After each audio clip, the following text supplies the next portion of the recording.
今日は皆さん朝早くから、お越しいただきありがとうございます。それから、ミラの皆さん、今年も呼んでいただきましてありがとうございます。1曲目は皆さんよく、ご存知かと思います、エルコンドルパサ、コンドルは飛んでいくという曲でした。2曲目も皆さん、聞きなじみがあるかと思います。エル・マウア・ケーニョという曲、花祭りという曲ですね。では2曲目、花祭りをお送りします。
エルマー県の花祭りでした。今日はですね、本当は7人いるんですけど、2人欠席で5人で頑張ってやっていきたいと思います。続きましての曲はですね、ラテンアメリカで3、40年前に、流行りました「ワイアイアイ」という曲をやりたいと思います。この曲歌なんですけれども、ある民族が他の民族に、征服されて自分たちの言葉をしゃべることができない喜怒哀楽すべてをワイアイアイという言葉で、表したというですね、言い伝えをモチーフにした曲です。お聴きください。ワイアイアイです。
ありがとうございました。あややいという曲でした。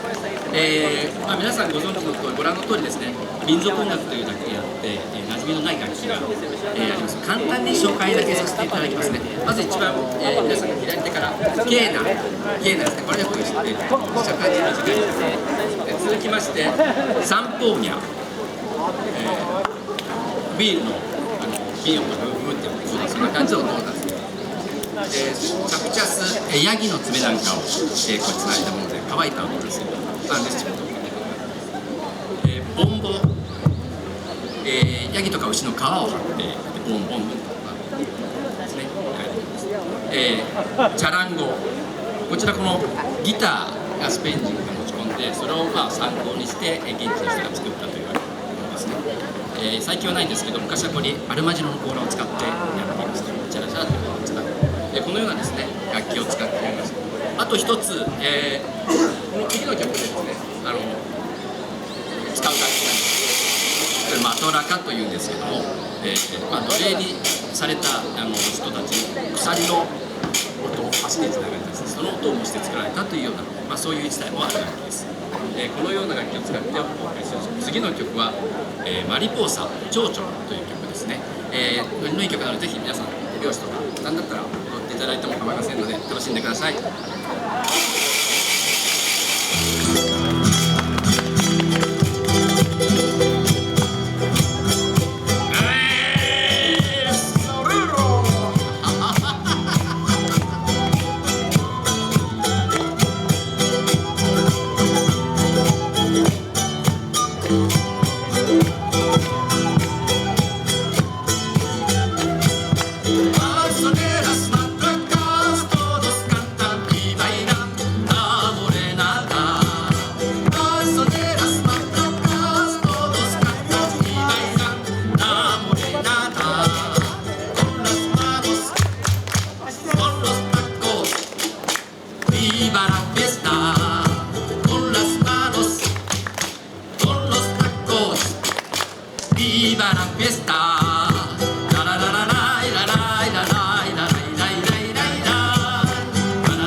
という曲です。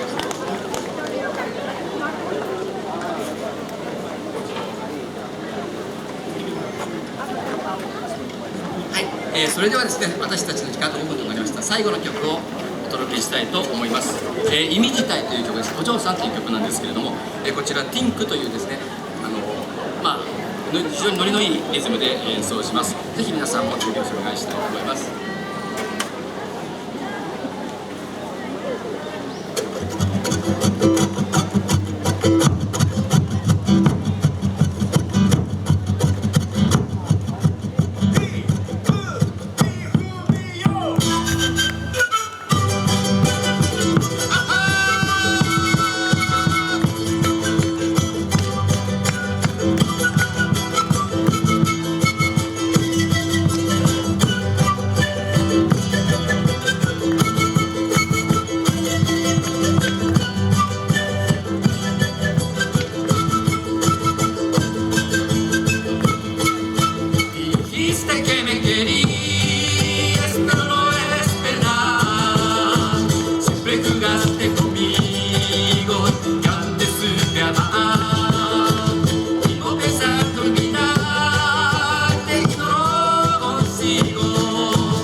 Somebody